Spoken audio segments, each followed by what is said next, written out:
আসলে 2 দিন বৃষ্টির মধ্যে রুমের মধ্যে থাকতে কেমন লাগে আর কি, এই জন্য একটুখানিক যা মতন বৃষ্টি ফাঁকা দিয়েছে বের হয়ে গেছি, চলে আসলাম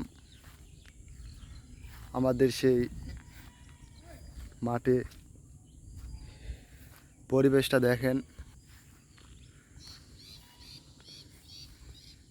ধানের ক্ষেত,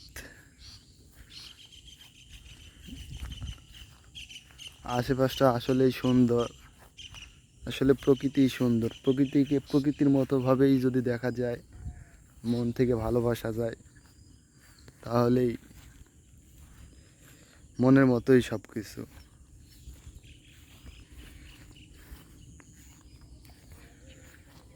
ঘুরতেছি, দেখতেছি, আর আপনারাও দেখেন।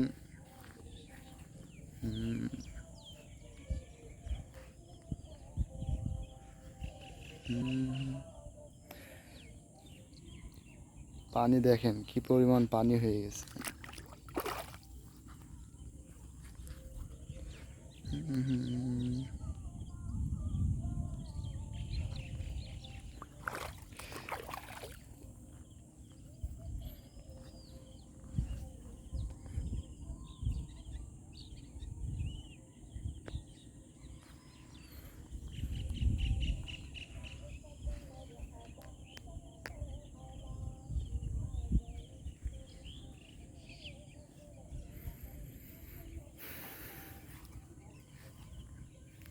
আমার সাথে আরও 2-3 জন এসেছে, তারা আলাদা হয়ে গেছে, আর আমি একাই এই সাইডে একাই আমি ঘুরতেছি, দেখতেছি পরিবেশটা।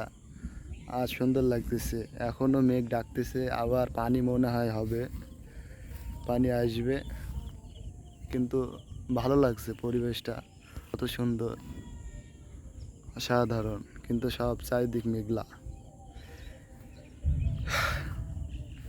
2 দিন পরে একটু ফাঁকা পেয়েছি, আর বের হয়ে গিয়েছি রুমের মধ্যে। আর কতক্ষণ ভালো লাগে দেখতে, এ আর কি। এসেছি 4-5 জন, দেখতেছি। আর এটা আমাদের গ্রামের মধ্যে, গ্রামের মাঠ।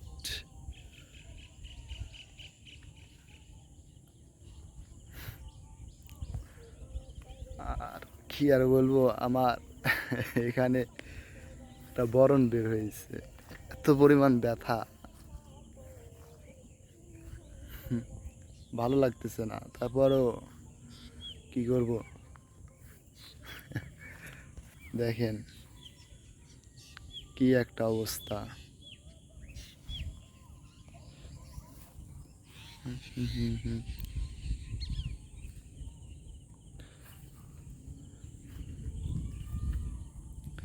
আসলে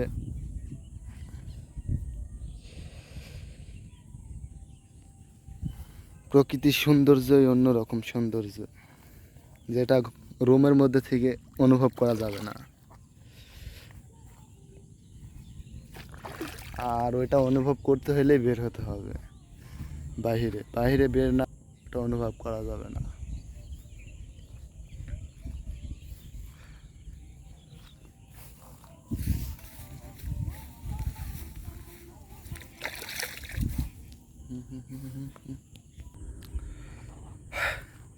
আর যারা যারা আমাকে ভালোবাসেন, আমার ভিডিও দেখতে পছন্দ করেন, সবাইকে অসংখ্য ধন্যবাদ। আমার পক্ষ থেকে লাল গোলাপের শুভেচ্ছা ও অভিনন্দন।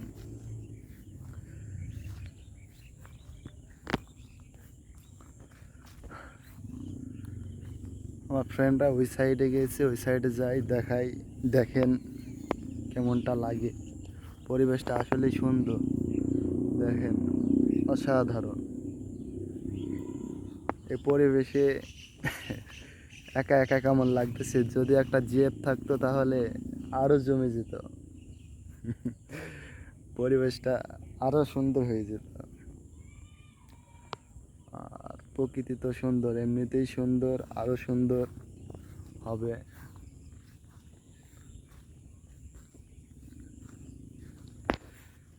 কত সুন্দর গাছপালা, এটা ক্ষেত, ধানের জমি, এদিকে ধান, ওইদিকে বাগান, আশেপাশে পরিবেশটা সত্যি অসাধারণ।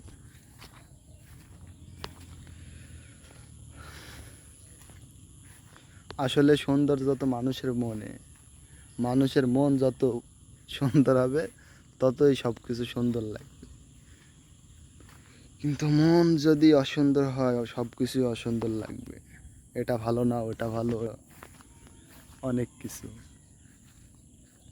আর বড় কথা হচ্ছে আমরা সবাই সবার পাশে থাকবো, সবাই সবার খেয়াল রাখবো। আর হিংসা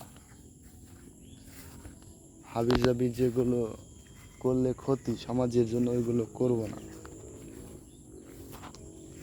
আল্লাহ তাআলা সবাইকে যেন ভালো রাখেন, সুস্থ রাখেন, এই দোয়াটাই আল্লাহ তাআলার কাছে। সবাই ভালো থাকবেন, সুস্থ থাকবেন এবং আমার এই নতুন চ্যানেলের পাশে থাকবেন। ধন্যবাদ। আসসালামু আলাইকুম।